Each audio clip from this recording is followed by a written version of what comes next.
We have a nature as human beings.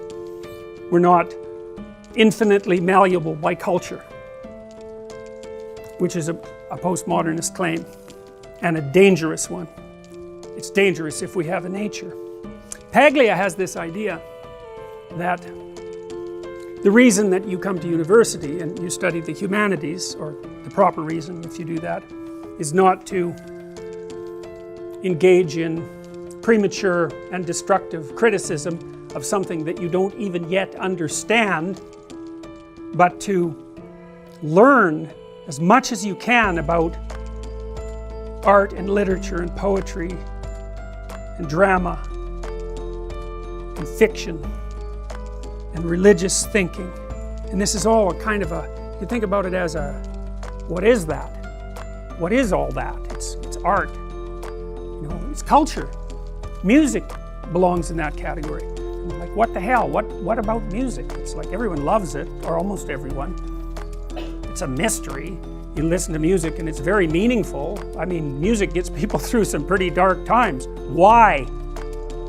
It's not obvious, that's for sure. You know, and in most cultures, music plays a very central role in identity formation. And you guys, I think you'll probably find as you age that your favorite music will be the music that you listen to between the ages of 16 and 20. It's kind of like it imprints on you. And it defines maybe that defines a generation. And maybe, you know, in our tribal past, and this is highly likely, when you were being inculcated into the tribal culture, that was inculcated with dance and with masks and with music all at the same time. So you're invited to participate in this drama and to take your place in this drama, and to think of that as a representation of the objective world is just not right. That isn't what it is. It's an invitation to a drama. Now then the question might be, well, is the drama real? And the answer to that is, it depends on what you mean by real. I think that great dramas are more real than real. They're hyper real. They're hyper real because they provide guidelines about how to act that are abstract and even perhaps generic, but applicable across an extraordinary broad range of situations. So imagine this, you know, you get up in the morning, you do a bunch of things, and someone asks you what you're doing, what you did, and you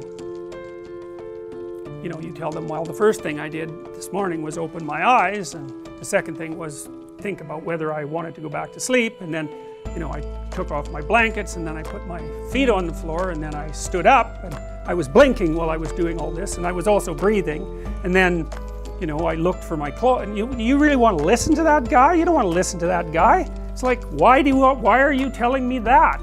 I want you to tell me something interesting.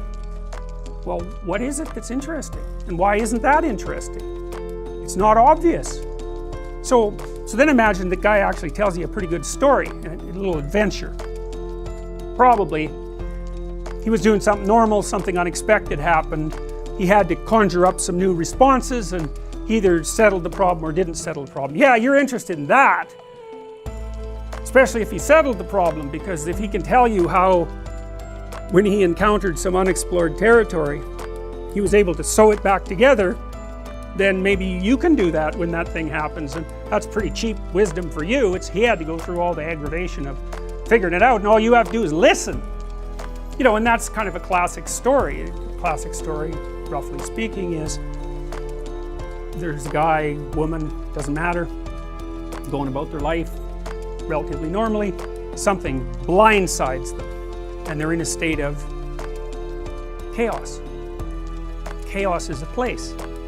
Chaos is the place that you end up when what you're doing and the world stop matching. And the chaos can be of different degrees. You know, you could wake up and find that your house was burgled. You could wake up and find that your parent has Alzheimer's or some fatal disease, or that you do, or that your whole family was murdered, or that there's a war starting, or, you know, there's different degrees of chaos. And I think you can quantify the chaos by calculating how much of what you do and expect is likely to be disrupted by the event.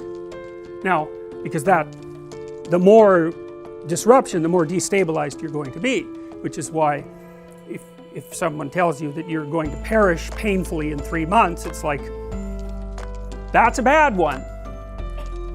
You're really in an unexpected territory there. Nothing that you assumed that was real, roughly speaking, in the world is real anymore. We like to watch people in their normal life blindsided by something, experiencing this interregnum of chaos where they explore and gather new information and retool their character or retool the world, because either of those would work as a solution, and then come out the other side and things are better than they were to begin with, or at least as good. But better is better. That's a happy ending, right? That's a happy ending. That's a comedy, technically speaking. And so what you want your life to be a comedy. Not that it's supposed to be funny, because comedy doesn't have to be funny, technically speaking. It's just the opposite of tragedy. Tragedy is when you're going along pretty well and you get blindsided, and that's that. And you know, that can certainly happen. It happens to people all the time. But it's a comedy you want. Now, what I hope to provide you with is a magic code. You know, there was a book published a while back. Tom Hanks was in the movie. He was a Harvard professor who went around solving symbolic mysteries. Do you remember? What was it called? The Da Vinci Code. Everyone liked that. It sold a lot. And you know, it was full of little mysteries, and it was full of hints that there was more to the world than you think, and which is definitely true. And that, you know, there was a way of getting access to that knowledge, and that it would really be worthwhile. And people like that, they like that idea. And the reason for that is because it's true. It's true. It's true like fiction is true. So okay, let's go back to the guy who's telling you about his morning. Well, he tells you something exciting. Well, then imagine that 10 people tell you something exciting. And then you extract out the pattern of them dealing with this problem from that. And so then you have that's what you do if you're an author, right? Because in a book, you don't want the book exactly to be about what ordinary people do in ordinary times in their life. It's like, you already know how to be ordinary during ordinary times of your life.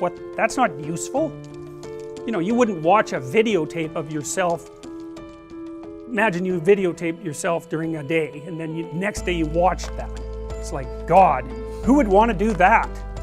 So what seems to happen in stories is that they distill. So they watch people watch people, and then they tell stories about what they see, but they leave a lot out of those stories. Everything that's boring, hopefully. And then more and more stories about exciting things get sort of aggregated, and then maybe a great writer comes along and writes something really, really interesting. Profound character transformations. And then you say, well, that's fiction.